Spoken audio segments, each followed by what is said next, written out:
Hola a todos y todas, yo soy Charo, bienvenidos a Higienista 10. ¿Qué tienen que ver la clorhexidina, el flúor y ciertos alimentos? Aunque pueda parecer el comienzo de un chiste malo, no lo es. Estos tres elementos forman parte de la denominada odontología preventiva. Por definición, la odontología preventiva es una rama de la ciencia que se encarga del estudio de la cavidad oral y de sus implicaciones microbiológicas e inmunológicas en la prevención de las enfermedades. Dentro de este campo podemos incluir las técnicas de higiene dental, la prevención de traumatismos dentales mediante la colocación de férulas y otra serie de aspectos sobre los que vamos a tratar tanto en estas preguntas como en otras posteriores. Así que sin más pasamos a nuestras tres preguntas de hoy y espero que esta vez las aciertes a la primera. ¡Empezamos! Hoy martes seguimos con el segundo grupo de preguntas test comentadas. Las tres preguntas de hoy tratan sobre aspectos de odontología preventiva y son preguntas de exámenes reales que vamos a resolver juntos. Te recuerdo que los jueves también te espero en el canal con un tema nuevo. Suscríbete para no perderte ninguno de los 2 días y dame un like si te están gustando los vídeos. Comenzamos con la primera pregunta que dice así. Señale cuál de estas afirmaciones hace referencia a un antiséptico oral. A. Sustancia química con efecto antimicrobiano o germicida con baja o nula toxicidad y que se aplica sobre la mucosa oral en forma de gel, spray, etc. B. Clorhexidina. C. Vancomicina. D. A y B son correctas. No parece una pregunta complicada. ¿Cuál pensáis vosotros que es la acertada? ¿Os ha hecho dudar la última respuesta? Pues no dudéis porque es la correcta. Por definición, un antiséptico oral es aquella sustancia química con efecto antimicrobiano o germicida con baja o nula toxicidad y que se aplica sobre la mucosa oral. Estos antisépticos los podemos encontrar en diferentes presentaciones, como puede ser en gel, spray, colutorio, pastas de dientes, etc. Uno de los antisépticos más reconocidos es la clorhexidina. Es un agente químico de segunda generación utilizado para el control de la placa bacteriana, siendo el agente antiplaca mejor estudiado y más utilizado sobre todo para el control de la infección bacteriana en la enfermedad periodontal. Volviendo al enunciado de la pregunta, nos pide que indiquemos la respuesta que hace referencia a un antiséptico oral. En este caso nos vamos a centrar más en cómo enfocar la pregunta que en el contenido de la respuesta. ¿Por qué vamos a hacer esto? Porque uno de los trucos que tienes que conocer cuando lees una pregunta de examen es que hay ciertas palabras del enunciado que te dirigen hacia la respuesta. Una recomendación que os hago es leer con la mayor tranquilidad posible los enunciados. Sé que cuando uno está frente al papel del examen se está de todo menos tranquilo, pero a veces el precipitarnos por estar nerviosos hace que no nos demos cuenta de los matices de las preguntas. En este caso tenemos que prestar atención a dos palabras del enunciado que son hace referencia, es decir, no nos pide la definición de antiséptico, ni nos pide un ejemplo de antiséptico, sino nos pide que de las opciones que ofrecen, cuál se refiere de un modo u otro al concepto de antiséptico. Y en este caso son tanto la respuesta A, que es su definición, como la respuesta B, que es un ejemplo de antiséptico. Por tanto, tenemos que elegir como respuesta correcta la D, que dice que A y B son correctas. En otras preguntas que irán apareciendo en otros vídeos, veremos los trucos que nos sacamos de la manga. Pasamos a la segunda de nuestras preguntas de hoy, que es la siguiente. ¿Qué alimento en condiciones normales se considera mayor inhibidor de la caries cuando se consume al finalizar una comida? A. Frutas. B. Verduras.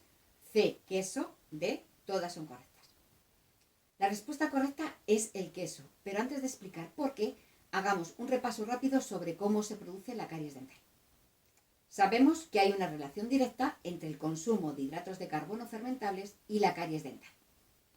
La cariogenicidad de la placa dental depende de la presencia de bacterias capaces de reducir el pH de dicha placa hasta niveles en los que se produce una desmineralización de los tejidos duros del diente. El pH de la placa bacteriana no es constante, sino que varía según su entorno. En ayunas suele ser neutro o levemente ácido. Dependiendo de la persona, el pH en este estado de reposo está entre el 6,5 y el 7. Pero disminuye rápidamente tras la exposición a azúcares tras la ingesta de alimentos y finalmente, pasados unos 30-60 minutos tras la ingesta, se va elevando hasta alcanzar el valor de reposo. Resumiendo, tras la ingesta de alimentos, las bacterias de la placa dental utilizan los hidratos de carbono fermentables para producir ácidos, lo que provoca una disminución del pH de la propia placa. Cuando el pH desciende por debajo de 5,5, el esmalte comienza a disolverse y se crea el entorno adecuado para la formación de caries. Además, si se mantienen azúcares en la boca debido a una mala higiene bucal o porque el consumo de estos azúcares es muy frecuente, el pH de la placa dental se mantiene ácido, la desmineralización continúa y por tanto se crea un entorno que favorece la aparición de la caries. Vale, muy bien la explicación, pero ¿qué tiene que ver el queso en todo esto? Pues tiene mucho que ver, como vamos a comprobar. El queso es nuestra respuesta correcta porque diversos estudios han demostrado que es un alimento anticariogénico, es decir, no contribuye a la formación de ácido en la cavidad oral. Y esto es debido a varios factores que pasamos a enumerar. El primero de estos factores es que tiene una acción tampón sobre el pH de la placa. Esto quiere decir que tiene la capacidad de amortiguar y contrarrestar los cambios de pH de la placa bacteriana tras la ingesta de alimentos. En segundo lugar, el queso provoca una aceleración del aumento del pH gracias a la acción de los péptidos que contiene. Los péptidos son moléculas formadas por la unión de varios aminoácidos y como ejemplo de péptido que poseen los derivados de la leche está la lactoferricina. En tercer lugar, destacamos una propiedad muy importante del queso, que es la de inhibir la acción de las bacterias cariogénicas. Lo que se consigue con la ingesta de queso al final de la comida es una disminución en la cavidad oral de estos niveles de microorganismos. El cuarto factor a destacar es la reducción de la desmineralización por el contenido de calcio y fosfatos del queso. Y por último, hay que tener en cuenta el aumento de producción de saliva por la masticación que ayuda al arrastre de la placa. Por todo lo que acabamos de comentar, el queso es una buena opción para finalizar las comidas. Es un alimento rico, nutritivo, saludable y además nos protege de la caries. ¿Qué más se puede pedir? La tercera y última pregunta nos habla sobre el flúor, que como sabemos se utiliza de forma generalizada como agente para la prevención y el control de la caries. La pregunta dice así: de las siguientes presentaciones en que podemos encontrar el flúor, ¿cuál es la de menor absorción?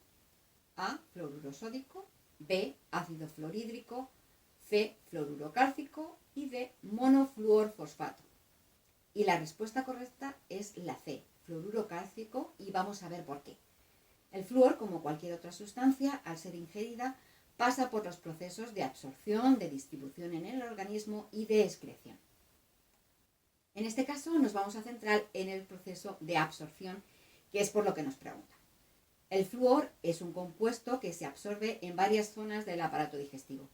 Se absorbe en menor medida en la mucosa oral, mientras que en la mayor parte se absorbe a través de la mucosa gástrica. Y lo que no se absorbe en el estómago se hace a través del intestino delgado.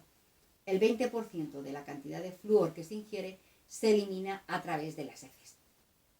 Otro aspecto que influye en la absorción es la capacidad de solubilidad y liberación de flúor del compuesto. Es decir, a mayor solubilidad del compuesto, se produce una mayor liberación del flúor del mismo y por tanto hay una mayor absorción.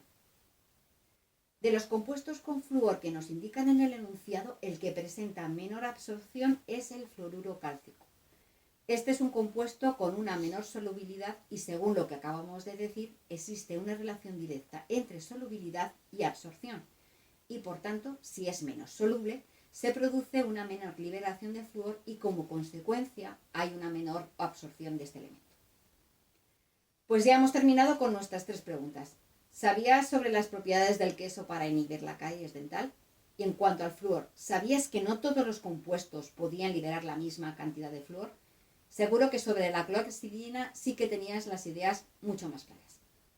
Déjame en comentarios si acertaste las 3 preguntas de hoy.